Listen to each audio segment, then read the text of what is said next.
Bueno, vamos a hablar un poquitito sobre las generalidades que tenemos que tener en cuenta en lo que son las enfermedades renales. Hoy tenemos que iniciar el módulo de las enfermedades renales agudas. Yo sé que para ustedes es como un pequeño repaso porque ustedes ya estuvieron dando esta clase en fisiopato. Entonces, para que no estemos tan atrasados con el tema del desarrollo de nuestras clases, vamos a hacer por esta semana en esta modalidad porque estoy con un inconveniente de salud y no puedo estar presente, por eso nada más. Yo me voy a ir organizando con la delegada para que podamos también organizar el tema de las exposiciones para que ya vayan preparándose, ¿sí? Dentro de las generalidades que a mí me interesa que ustedes repasen en la parte renal, justamente es a ver algunas funciones del riñón, que justamente es un órgano súper importante que cumple funciones endocrinas. Ustedes saben que tiene un mecanismo de regulación de la presión arterial, transporte de soluto y agua, tiene también implicancia en el equilibrio ácido-base, eliminación de fármacos y algunos metabolitos que pueden tener. Para que nosotros podamos desarrollar un tema ya sea de complicaciones agudas del riñón, nosotros tenemos que tener algunos conceptos básicos y entre ellos está lo que es el gasto urinario normal o el ritmo diurético normal de una persona. Generalmente una persona adulta tendría que aproximadamente tener un gasto urinario entre 800 a 1500 ml día. Eso es lo normal que una persona debe estar orinando. Que generalmente ese volumen va a depender de la cantidad de ingesta de líquidos también que esa persona vaya ingiriendo, ¿sí? Pero para fines clínicos y médicos, nosotros tenemos que tener en cuenta cuál es el gasto urinario por kilogramo a una persona en 24 horas, porque eso es lo que nosotros vamos a calcular en pacientes que generalmente van a estar con este trastorno, ya sea de una insuficiencia renal aguda, una insuficiencia renal crónica o el paciente que tenga alguna comorbilidades en lo que es la función renal. Y estos son valores que quiero que recuerden. El valor normal de lo que es la diuresis en 24 horas va de 0,5 a 1,2 miligramos kilo peso hora, que generalmente se calcula, es un cálculo que nosotros hacemos midiendo todo el volumen de orina de un paciente en 24 horas, puede ser en 6 horas, en 5 horas, dependiendo de la gravedad del paciente. Generalmente estos valores se utilizan mucho en un servicio internado. En algún momento ustedes ya habrán visto que los pacientes están sondados y que se cuantifica la orina. Y para eso nos sirve, porque de ahí nosotros vamos a sacar los conceptos de oliguria, anuria y poliuria, que es importante, porque estos son diagnósticos ya que el paciente puede llegar a tener. Entonces, nuestro valor de referencia es que una persona normal, adulto sano, tiene que orinar entre 0,5 a 1,2 ml kilogramos día. Si yo orino por debajo de 0,5, yo estoy en una oliguria. Si mi volumen de orina es menor a 0,2 cc hora, generalmente ya estoy en anuria. Y también los extremos, vamos a decirle que son atípicos o anormales. Cuando hablamos de poliuria, que el paciente está orinando de más, es cuando ya vamos en una cantidad de 2 a 3 cc hora. ¿Cómo se calcula esto? Generalmente en el servicio internado, si el paciente está sondado, en 24 horas se van cuantificando por medio de sonda o por medio de algunos, van a ver los recolectores que generalmente se le da a los pacientes para que puedan orinar y eso se cuantifica en la hoja de enfermería. Yo tengo el peso del paciente y calculo el tiempo que tengo. Es muy fácil, pero es importante también tener en cuenta que es de valor importante para nosotros en la hora de dar un diagnóstico. Entonces, de lo que quiero que recuerden en esta diapositiva es el ritmo diurético normal y los conceptos de anuria, oliguria y poliuria. por medio de qué nosotros vamos a llegar a esos diagnósticos, ¿sí? Dentro de lo que es otra de las alteraciones que nosotros podemos encontrar en estos pacientes está el valor de la creatinina. ¿Para qué lo que nosotros utilizamos el valor de la creatinina? Y justamente es para tener en cuenta el funcionamiento de los riñones, que generalmente se filtra y se tiene que ir eliminando. Y también nos orienta a justamente hacer seguimiento en las enfermedades renales. Es importante tener en cuenta que nuestra función renal puede estar alterado porque por consumo de medicamentos que son los nefrotóxicos. Siempre hablamos de la importancia de no automedicarse. Dentro de ellas, los fármacos que generalmente son más nefrotóxicos son los AINES. Y ahí viene la familia del ibuprofeno, del ketorolac, del diclofenac, que generalmente es de libre comercio, pero pues en un consumo, vamos a decirle, inadecuado en exceso y a una persona que tiene factores de riesgo, generalmente puede lesionar el riñón. Entre ellos también la deshidratación forma parte de patologías que pueden alterar y tener en cuenta que para la determinación de la creatinina es el que marca mejor índice de daño del riñón. Es más fiable que la urea. Bueno, ¿me están entendiendo hasta ahí? ¿Me están siguiendo? Sí, profe.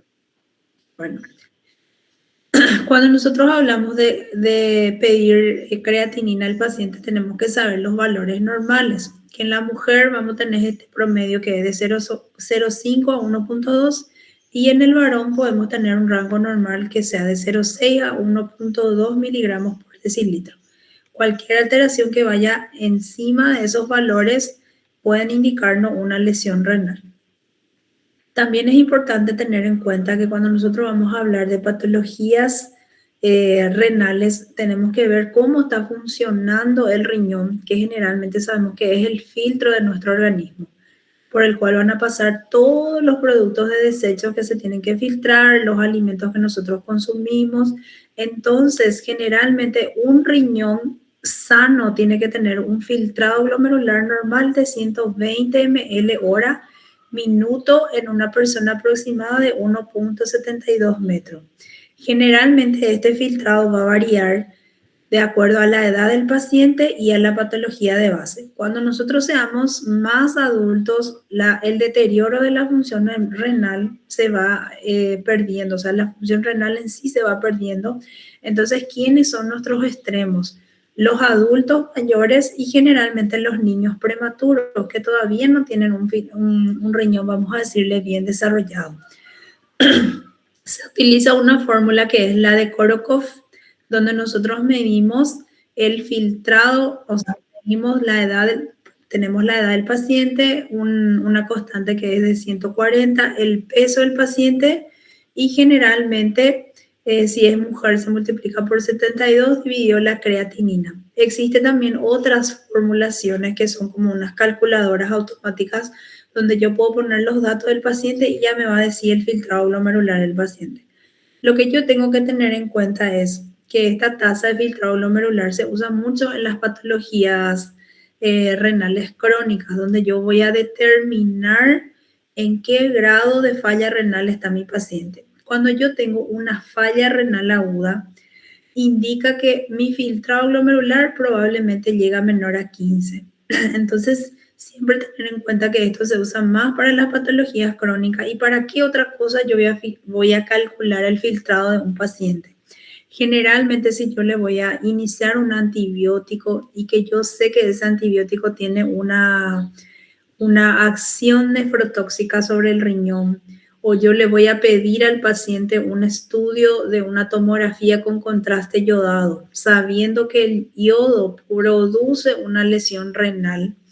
Entonces yo tengo que tener en cuenta el filtrado glomerular del paciente. Por eso siempre tienen que tener en cuenta que para pedir un estudio con contraste o generalmente algún tipo de sustancia especial, siempre tenemos que pedir primero la función renal del paciente, que es medirle la urea y la creatinina y calcular la tasa de filtrado glomerular. Que si mi filtrado glomerular está qué sé yo, 90 ml hora, yo no voy a poder usar un fármaco que pueda dañarle más el riñón a ese paciente. Entonces, es importante tener en cuenta estos cálculos y más aún en los extremos. No se olviden que los adultos mayores pierden esta capacidad con el tiempo o los años que van cumpliendo. Entonces, siempre es cuidar y no hacer más daño a ese riñón. Hay otras fórmulas que se pueden utilizar, que es lo mismo, que es el aclaramiento. Estamos viendo que yo no les voy a pedir que memoricen, pero generalmente tengan en cuenta estos valores porque va a haber casos clínicos donde nosotros tengamos que tomar decisiones de acuerdo al filtrado glomerular del paciente. Estas son las otras ecuaciones que son automáticas por las que se puede pedir también. Es un sistema internacional. Y generalmente vemos las funciones de las nefronas, las funciones vitales, y vamos viendo que también en el riñón se producen ciertas hormonas que es importante para el metabolismo mineral. Cuando el riñón se va dañando, la masa funcional en sí, esto va a ir alterando el medio interno. Y ustedes saben que una vez que nosotros hablemos de filtro, de lo que es la función renal, puede ir apareciendo sustancias que no corresponden a nivel de ciertos laboratorios que nosotros podemos tener en cuenta. Bueno, esto es a modo de generalidades y quiero que se les quede bien el concepto de lo que es anuria, oliguria, poliuria, ritmo diurético normal, filtrado glomerular y las formulaciones que tengamos para hacer. Bueno, ahora vamos a ver lo que es la... Un ratito.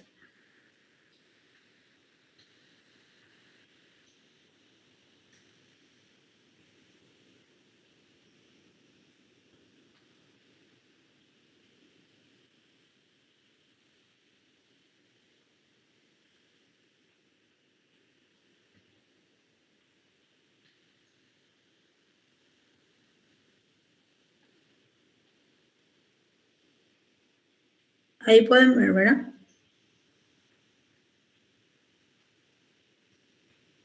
Sí, profe.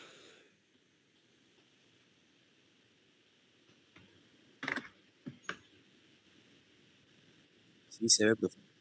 Bueno, ya vamos a empezar. Dentro de uno de los temas que nosotros tenemos que hablar es de la insuficiencia renal aguda.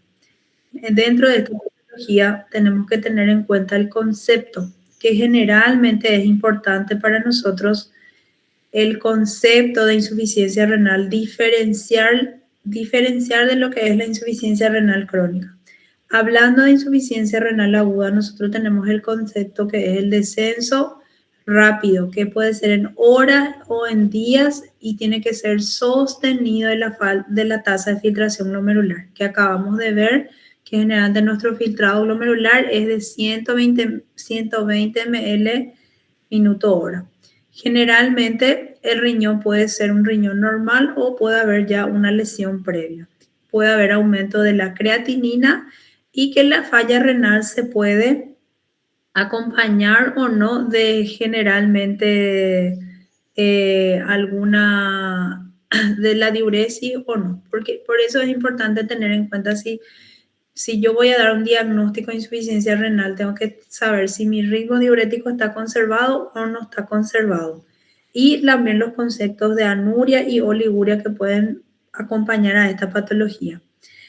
Cuando nosotros hablamos de insuficiencia renal aguda, todo lo que implica que mi función no está, que mi riñón no está funcionando correctamente, generalmente se puede acompañar de que todo lo que es trastornos hidroelectrolíticos, entre ellos vamos a encontrar que por el riñón generalmente se filtra principalmente los principales electrolitos que son el sodio, cloro y potasio. Y si hay una gradiente de alteración en el filtrado, nosotros podemos tener complicaciones en ese paciente como la hiperpotasemia, el paciente puede hacer arritmias cardíacas que son graves para la vida y que generalmente puede haber un trastorno ácido básico que le pueda que le pueda empeorar el pronóstico a ese paciente. Dentro de ello está que se puede acompañar de una acidosis, una alcalosis y oliguria y una diuresis en un volumen menor a 400 ml hora o 20 ml hora.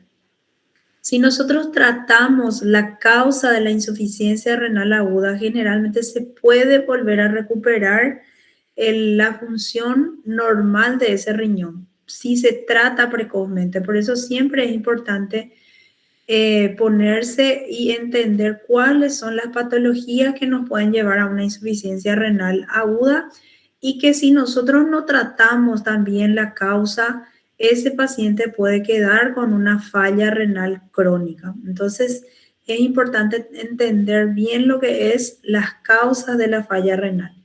Según la definición del CAI, generalmente nosotros podemos encontrar conceptos donde hablan que hay aumento de la creatinina mayor a 0.3 gramos por decilitro en 48 horas, o puede estar 1,5 veces del valor basal en 7 días, o una diuresis menor a 0,5 durante 6 horas. Eso es súper importante porque nosotros vamos a ver que los pacientes que no orinan o están orinando menor a 0,5, que ya es una anuria en 6 horas, yo puedo tener ya el concepto de que ese riñón no está funcionando correctamente. ¿Qué patologías son las que generalmente pueden llevarnos a eso? Pacientes sépticos, pacientes que están con generalmente pérdida de volumen, o vamos viendo que según las causas se van clasificando. Entonces, nunca se queden solamente con el concepto de que el paciente está orinando o no está orinando. En mirar la sonda nomás no nos resuelve la condición clínica del paciente. Nosotros tenemos que saber si ese volumen de orina es de 100, 200, 300, 10 cc y en cuántas horas ese paciente orinó esa cantidad, porque eso es lo que nos va a marcar el pronóstico de esa falla renal que vamos teniendo, ¿sí? Porque yo veo mucho que cuando los alumnos se van y nosotros le preguntamos cuál es el ritmo diurético del paciente y te dice positivo por sonda. ¿Pero qué es positivo? Hay que describir generalmente las características que tienen, vamos a decirle, la orina del paciente, el color, el volumen, en cuántas horas hizo eso y se calcula. Entonces es siempre importante tener en cuenta la diuresis del paciente, que también podemos ver el estadio 1, 2 y 3 que va aumentando la creatinina, y a veces este cuadrito vamos a ir mirando para resolver posteriormente los exámenes clínicos. Dentro de lo que son las causas de la insuficiencia renal, esta imagen quiero que recuerden. Cuando nosotros hablamos de etiología o causas, vamos a clasificar en 3 grupos: las prerrenales, renales y posrenales. Yo tengo que pensar dónde está el problema que está ocurriendo en ese paciente. Entonces, cuando nosotros hablamos de causas prerrenales, ahí nos indica la flechita que viene donde están los vasos sanguíneos del paciente. Entonces, para modo de recordar, nosotros tenemos que saber que cuando hay una falla renal prerrenal, el problema puede ser con la circulación. Y pensamos, o la depresión de volumen, en todas las patologías que pueden involucrar una alteración de la circulación. Dentro de ello está cuando nosotros perdemos sangre, pacientes que pueden tener un accidente, pueden perder un volumen de sangre. Cuando hay una redistribución de líquido al espacio, al tercer espacio, ¿quiénes pueden ser esos? Pacientes con insuficiencia cardíaca descompensada, pacientes con cirrosis, generalmente grandes quemados. Todo eso son enfermedades potencialmente que pueden dar una alteración prerrenal, y que generalmente dice que el parénquima del riñón está indemne, o sea, que no hay un daño realmente dentro de lo que es la función renal, es depresión de volumen. Cuando nosotros hablamos de las causas renales, vamos a pensar en todas las patologías que pueden producir un daño renal, y el mecanismo principal generalmente es la necrosis tubular aguda por una isquemia que puede producir. ¿Qué patologías pueden entrar ahí? Las patologías como la sepsis, vamos a decirle, las glomerulopatías que pueden ser primarias o secundarias. También están las intoxicaciones que pueden llevar a dar. Y la posrenal está relacionado a un cuadro obstructivo, que generalmente se obstruye esa vía urinaria, que puede ser o bilateral y donde también puede haber una lesión renal. Ahí entran los tumores, las litiasis, que son las piedritas o que vamos a ir viendo también más adelante, o la hiperplasia prostática, que es la más frecuente en el riñón. Entonces, cuando hablamos de clasificación de la insuficiencia renal aguda, me van a usar este mecanismo y van a poner como una llave qué patologías pueden producir la renal, la prerrenal y la posrenal, que generalmente es la manera de acordarnos también, porque el paciente no nos es un todo. Muchas veces nos va a decirnos, probablemente me va a fallar el riñón. Este es simplemente a modo de repasar qué significa oliguria, y no nos olvidemos que nosotros usamos una escala de aquí para ver riesgo, injuria, falla o lesión o pérdida que puede haber en la falla renal aguda, y que se mide por el gasto urinario. Se va relacionando la tasa del filtrado, el gasto urinario, que generalmente podemos clasificar nuestra insuficiencia renal después de eso. ¿Alguna duda hasta ahí? Se escucha bien porque siento que mi voz se va. Se escucha bien, Sí, profe. doctora, se escucha bien. Ok, continuamos. Bueno, continuando con las etiologías, nosotros ya vimos nuestro esquema que la ira prerrenal es generalmente la más frecuente entre todas, que es entre un 50 a 60%, que nos dice que el parénquima del riñón va a estar indemne, no va a estar con daño generalmente conocido.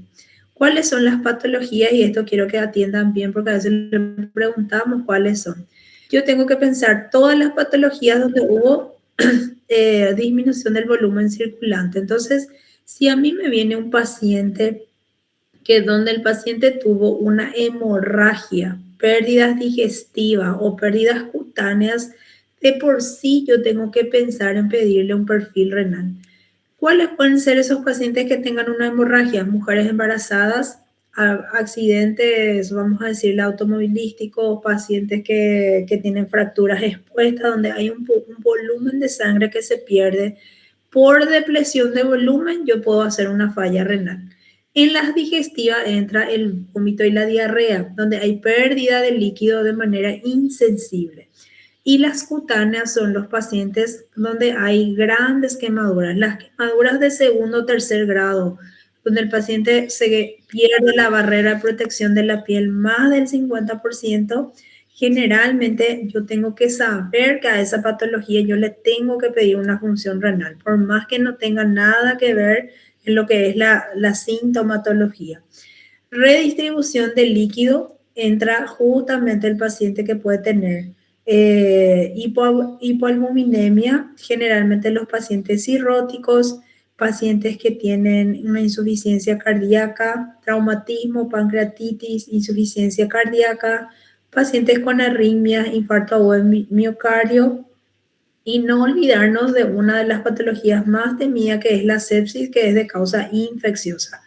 Fármacos. Los fármacos también nos pueden dar una insuficiencia renal, muchas veces prerrenal, y entre ellas entran los diuréticos. El uso indebido de diuréticos también puede causar un trastorno hidroelectrolítico dentro del organismo, porque me hace perder más sodio, cloro, potasio por la orina, y la gradiente de concentración va a estar alterada. Entonces, la automedicación nunca es buena en nuestros pacientes, más aún todavía si nosotros no sabemos o no tenemos vamos a decirle, una idea de cómo está la función renal.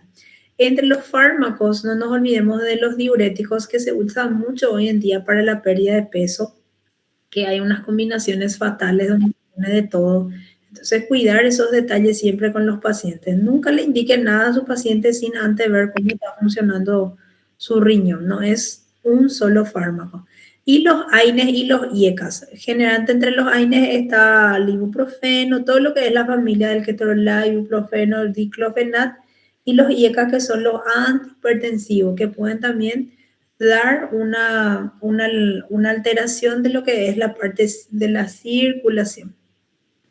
Dentro de lo que es las patologías renales, vamos a tener que aproximadamente el porcentaje de estos es en un 40%. Hay ya un daño intrínseco a nivel del riñón, y generalmente el mecanismo fisiopatológico más frecuente justamente es la necrosis tubular aguda, donde puede haber una isquemia renal mantenida, generalmente hay nefrotoxinas que pueden dañar, puede haber generalmente mioglobinuria cuando hay lesiones musculares que pueden dañar la función renal. También puede darse por lesión de grandes vasos, trombosis, embolia renal y algunas enfermedades autoinmunitarias como las vasculitis que también se pueden asociar. Recordar que la principal causa es la necrosis tubular aguda, es la más frecuente entre todas y lo que va produciendo es una isquemia, vamos a decirle, intensa y que también eso puede empeorar por productos tóxicos. Generalmente la falla renal prerenal tiene una recuperación mucho más lenta y se observa en pacientes que pueden ser sometidos a cirugía mayor, traumatismo, pacientes con hipovolemia grave, sepsis o quemaduras también graves. ¿Cuáles son los principales factores de riesgo para que este tipo de pacientes puedan producir? Uno, que el paciente ya sea conocido con una insuficiencia renal crónica persistente. Pacientes diabéticos, pacientes mayores de 65 años, pacientes que ya se hayan sometido a una cirugía cardiovascular previa, generalmente cuando se expuso recientemente a sustancias nefrotóxicas, algunos fármacos que haya utilizado. Entonces siempre es importante tener en cuenta que para que nosotros evaluemos un paciente, uno de los puntos así determinantes del tratamiento que nosotros le vamos a someter, de los estudios que vamos a pedir, de todo lo que el paciente necesita, es mirando la función renal del paciente. Para ustedes, sus pacientes, su riñón tiene que ser igual que el corazón, cuidar igual que el cerebro o que cualquier otro órgano, porque marca demasiado la pauta de pronóstico de cada uno de ellos. Y siempre que vamos a indicar, no indiquemos sin haber visto la función renal, que es lo que a veces vemos, que los adultos mayores son pluripatológicos, ya tienen más de una patología de base, donde tiene que usar su antihipertensivo, su generalmente medicación para la próstata. Algunos usan medicamentos para la tiroides, qué sé yo, medicamentos para diabetes.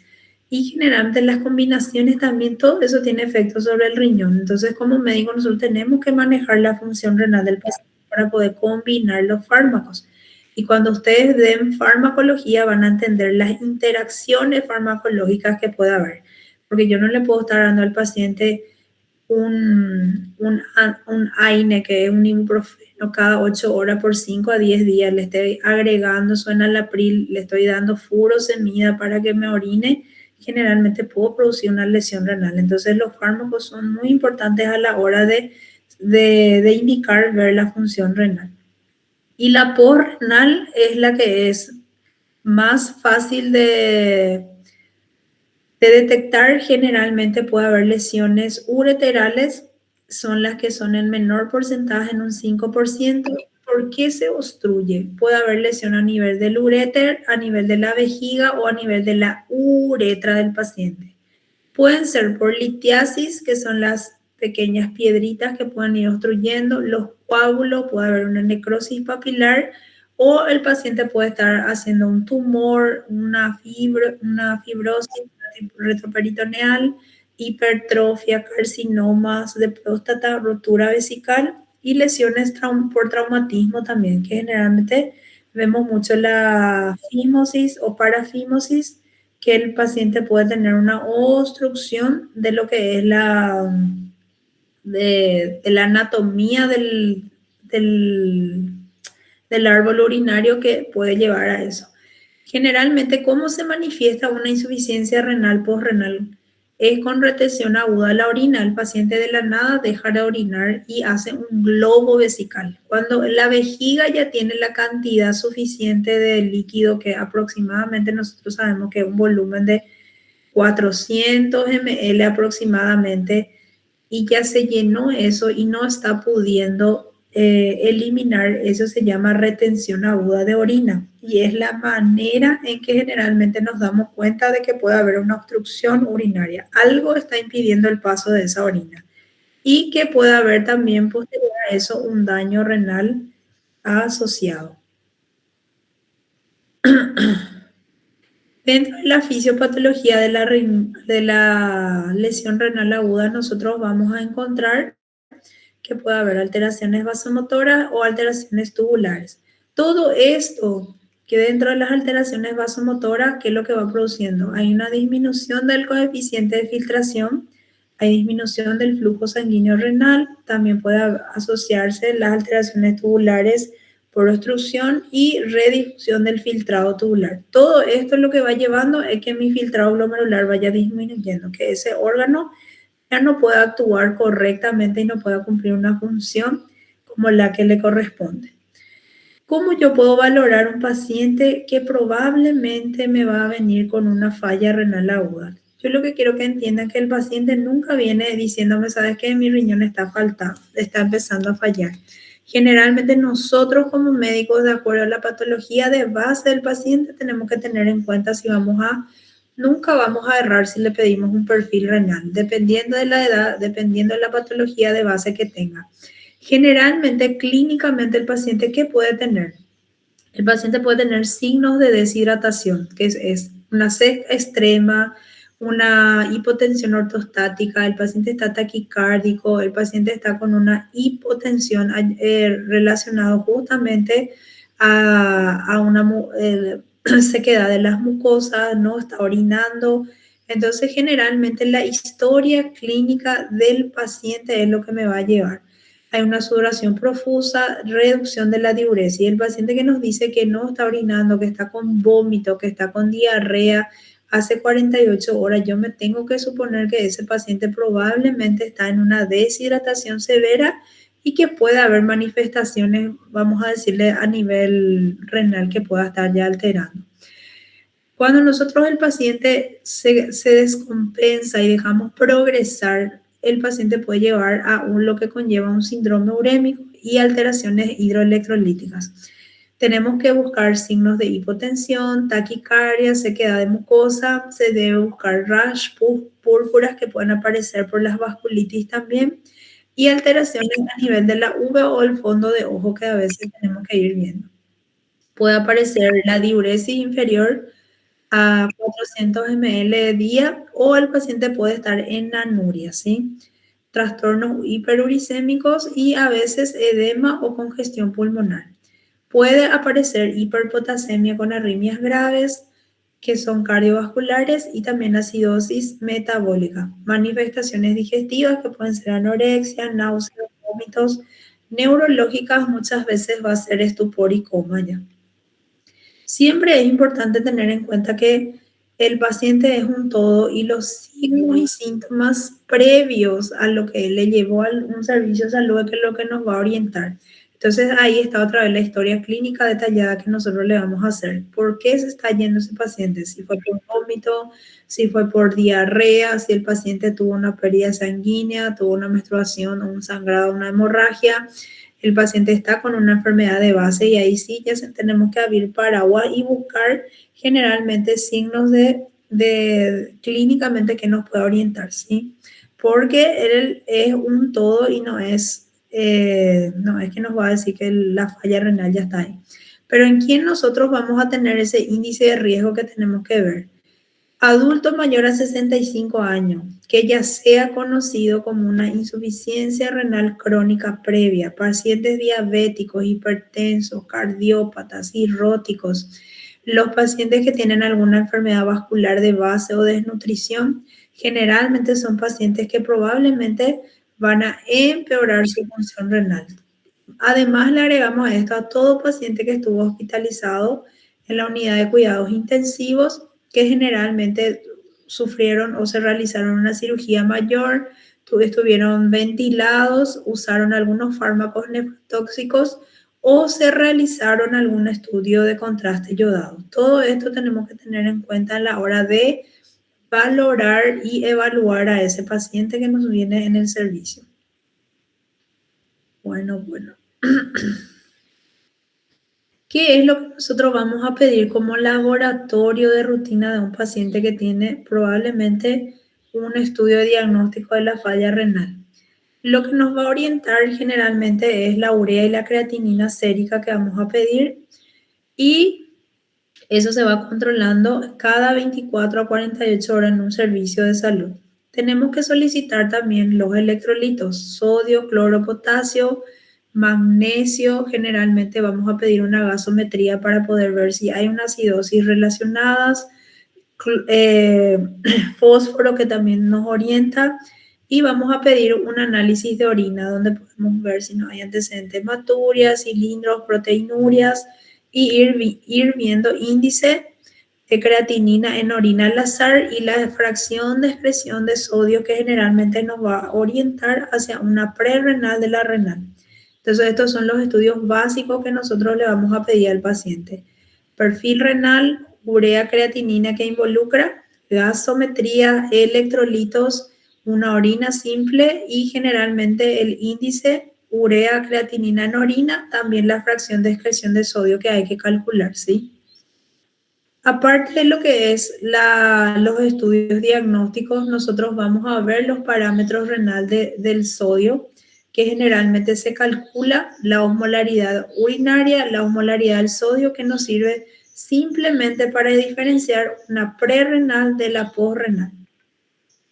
Según lo que nosotros sospechamos, nosotros vamos a pedirle una ecografía de las vías urinarias, que yo valoro en una ecografía en un paciente renal. Siempre tenemos que saber justificar para qué pedimos nuestros estudios. Entre ellos, mirar el tamaño del riñón, la estructura, la obstrucción, si el riñón está dilatado, o generalmente si hay un residuo postmiccional, generalmente cuando hay un cuadro obstructivo.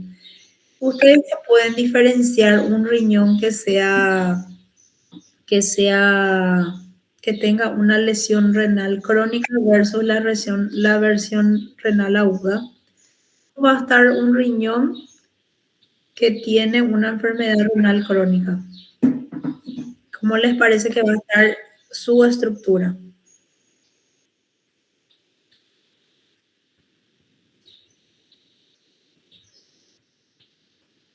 ¿Me escuchan?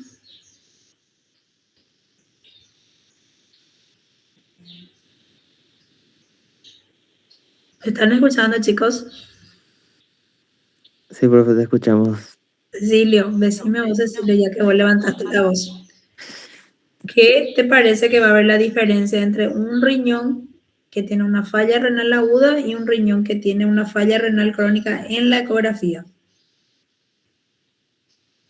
¿Cómo va a estar el tamaño del riñón? Mm, En la renal aguda, ¿cómo va a estar el tamaño? chao. No me ven así esa palabra, que estoy moribunda y no sé si se dice si está conservado el tamaño o está aumentado nomás, ¿sí? Ok. La palabra hinchado no existe en medicina, puede ser edematizado, para decirme de sí, pero acuérdate que lo que generalmente puede haber es una hipertrofia, aumento del tamaño.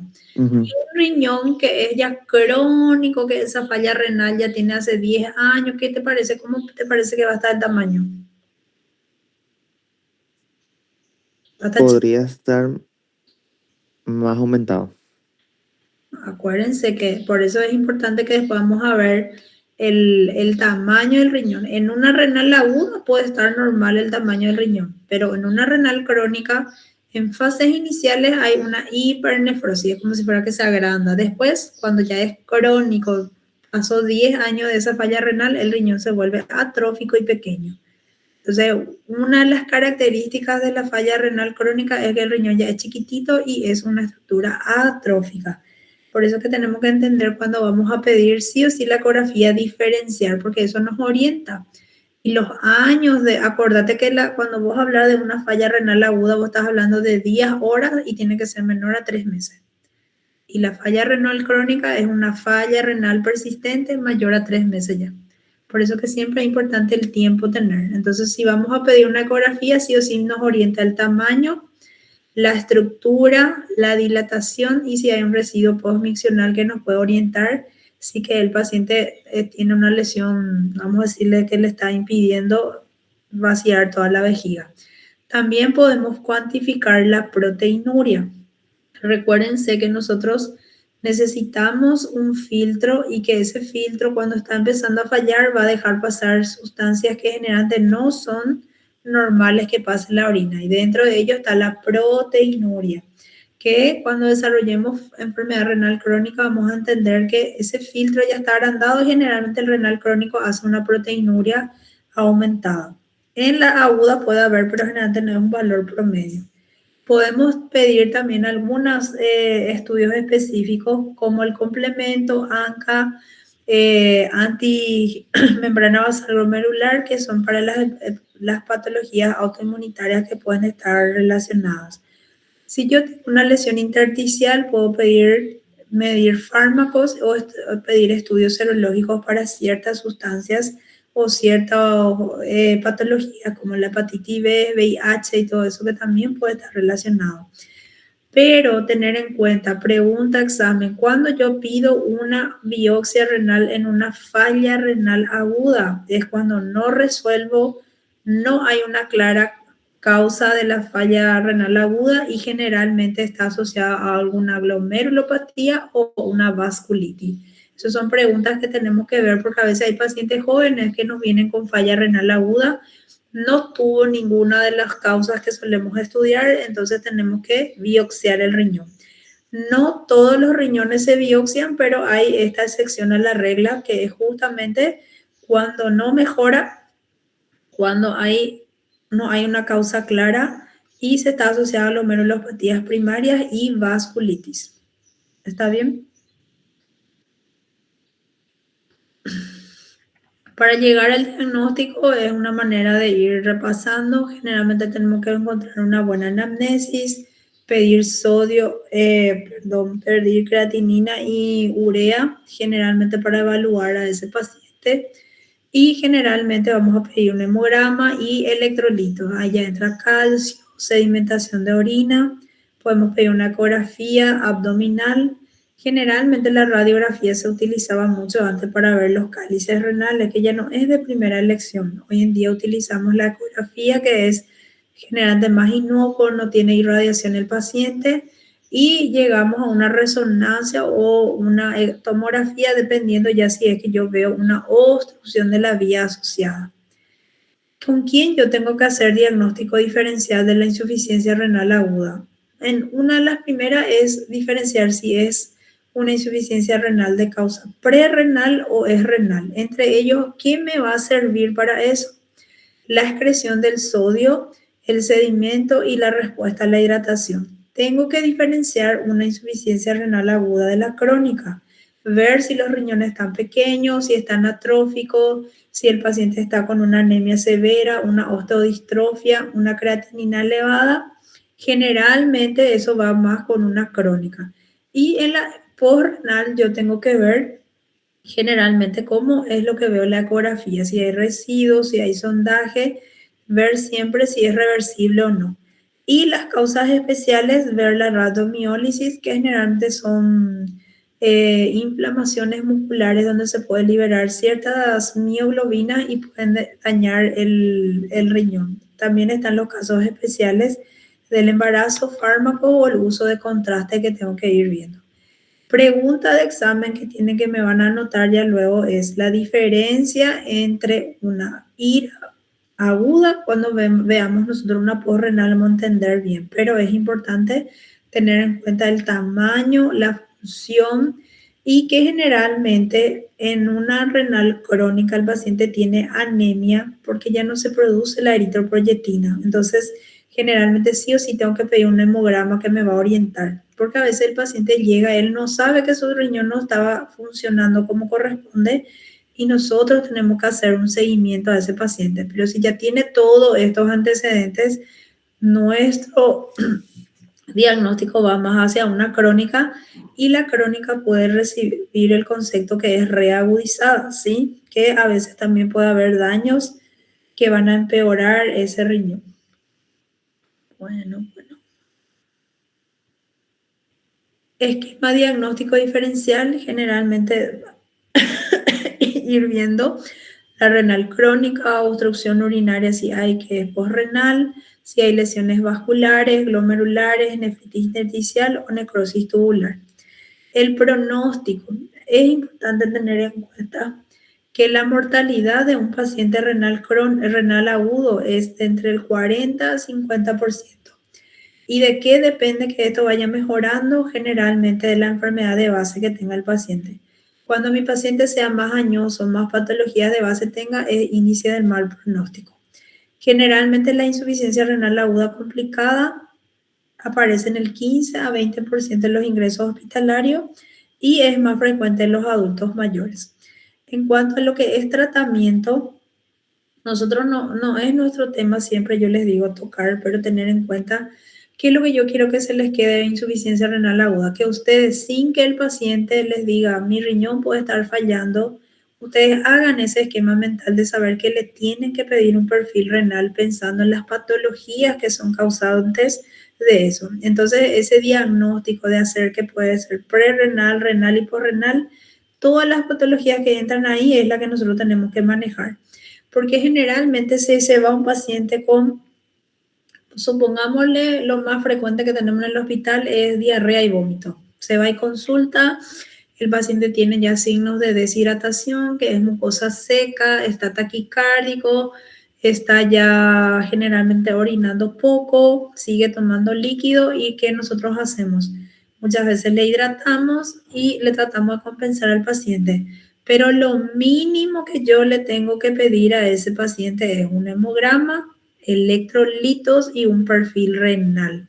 ¿Para qué? Para saber que esa patología donde hubo ya depresión de volumen ya no me esté afectando la función renal de ese paciente.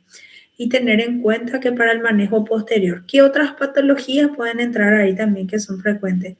La sepsis urinaria, que nosotros ya estuvimos hablando, infecciones urinarias que pueden ser graves, tenemos que pedir un perfil renal.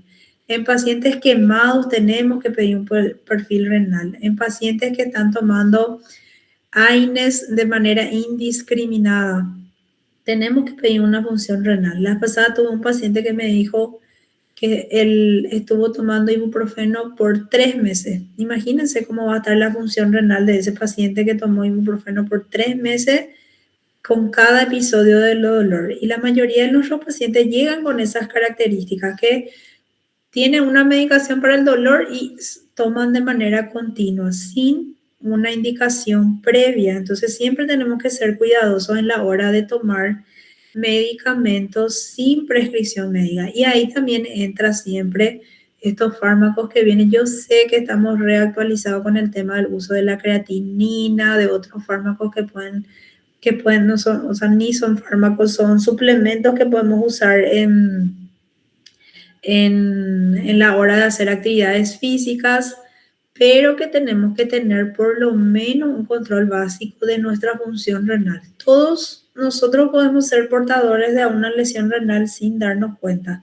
Y muchas veces el paciente llega tarde ya cuando está con falla renal, vamos a decirle, establecida. Entonces, tener en cuenta todas estas características. Y dentro de lo que es el tratamiento, si yo estoy perdiendo volumen, ¿qué es lo que le voy a poner al paciente? Le voy a poner o reponer todo lo que está eliminando. Y ahí entra justamente que vamos a hidratarle, expandirle, tenemos que reponer la sangre al volumen que el paciente perdió. O sea, de acuerdo a eso se va viendo, pero son cosas que nosotros todavía no vamos a entrar en hincapié. Generalmente, tratar la complicación que puede tener, que es la hiperpotasemia. Entonces, si yo sospecho de una hiperpotasemia, una arritmia, mínimamente le tengo que pedir un electrocardiograma al paciente, saber que tengo que pedir una gasometría y siempre corregir la causa de esa insuficiencia renal crónica. Tenemos que hacer un tratamiento nutricional, médico y sustitutivo. Ver el tratamiento médico, si son los diuréticos, cómo se están usando. Y generalmente, acá está una de las cosas que es importante tener en cuenta, que es el tratamiento sustitutivo, que es la diálisis. A veces nuestros pacientes renales agudos pueden llegar a recibir una diálisis de urgencia o de rescate, como se dice.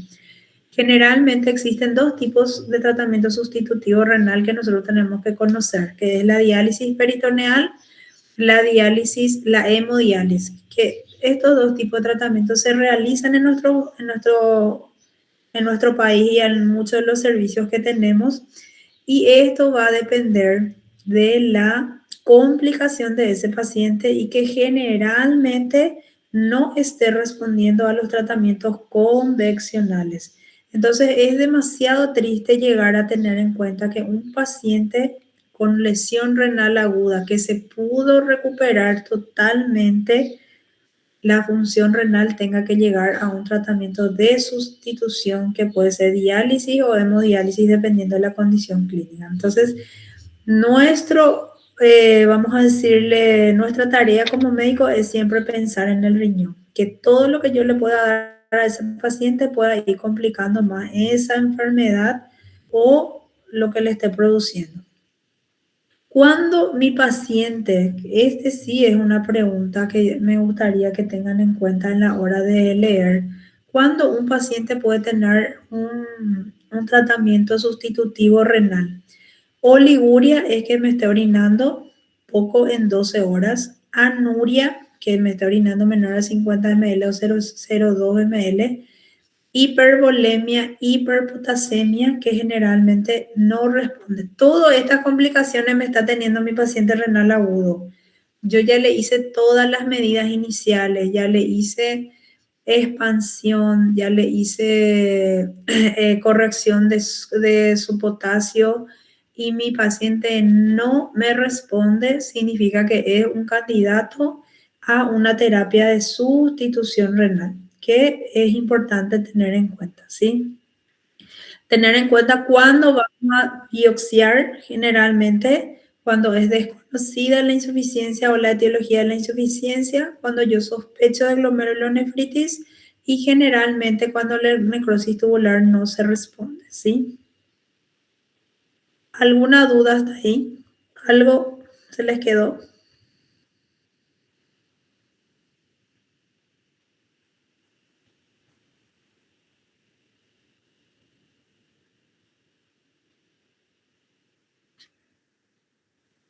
Yo creo que se entendió todo bien, profe.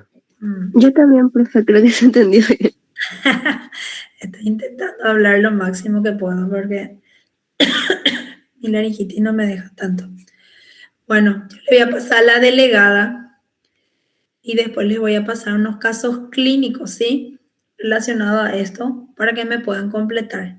Si todo está bien y todo está bajo control en la segunda, el otro viernes vamos a repasar en la clase otra vez esto con los casos clínicos, ¿sí? Ese caso clínico va a tener un puntaje de renal, ¿sí? ¿Está bien? Que ¿Le van, entregamos la próxima clase de eso, profe? en la próxima clase me van a entregar eso. Vamos a discutir lo que yo le voy a enviar.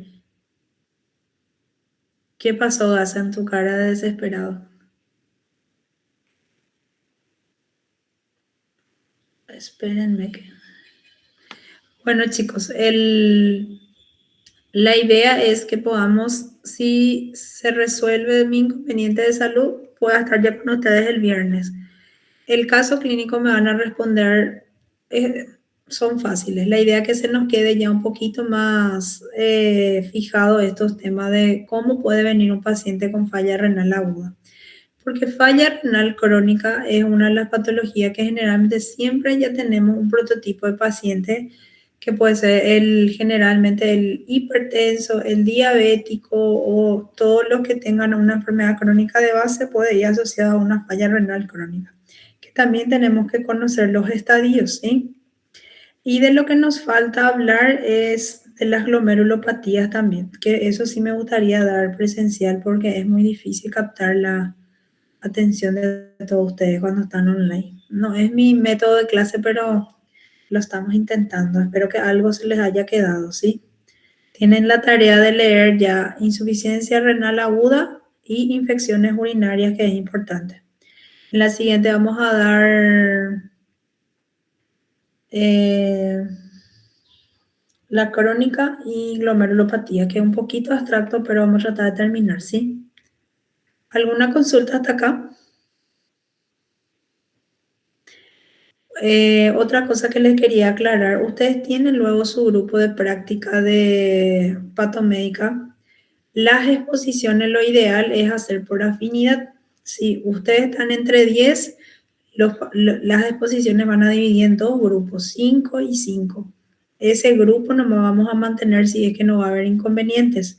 Yo le voy a ir enviando los temas que van a ir ya preparando. En general, el tema de las exposiciones va a ser así como una clase que cualquier docente desarrolla. ¿Cuál es las causas de esa patología? Diagnóstico diferencial, método diagnóstico, presentación, complicaciones y que pueda estar relacionado con una discusión de casos clínicos. Eso es lo que queremos agregar para que todos podamos, vamos a decir, poder discutir de lo que se está hablando, porque lo que no quiero es que se vayan y lean lo que está ahí y es lo mismo que podamos nosotros leer más en la casa nada más. Es como un repaso que vamos a hacer que ya nos va a servir. Todos esos temas van a entrar para el examen final. Entonces, esmerarnos en hacer eso, que va a tener un puntaje de 10 puntos que es dentro de la escala, ¿sí? La compañera ya me habló sobre unos puntos que ustedes me están solicitando para un congreso, que me mandó ya los temas también y que probablemente yo tengo que justificar por qué le voy a dar unos puntajes a los alumnos fuera de lo que es mi desarrollo de clase. Entonces, estoy viendo eso también que se le va a asignar, pero no me pidan 5 puntos por eso. Nosotros tenemos que justificar máximo exagerando 3 puntos. Entonces, estoy viendo cómo vamos a hacer para que podamos, ese sí es fuera de escala, lo que son trabajos extras. La exposición es dentro de la escala, sí. Tener en cuenta eso. Si hay alguna otra consulta, van a hablar con la delegada y ella me va a estar pasando, ¿sí? ¿Alguna pregunta ahora? Por mí quedó todo claro, profe. Está bien. Voy a tratar de estar mejor y ya les envío también su... Quería hacer corrección hoy, pero la verdad que estoy en una posición medio adolorida y no tengo tanta lucidez para estar. Voy a ver cómo me organizo y cualquier cosa hacemos una reunión virtual otra vez, ¿sí? Dale, profe. Dale, profe. Chicos, estén bien. Chao, chao. Chao, chao, profe. Chao, chao, profe, gracias. Chao. Chao, profe, que te recuperes.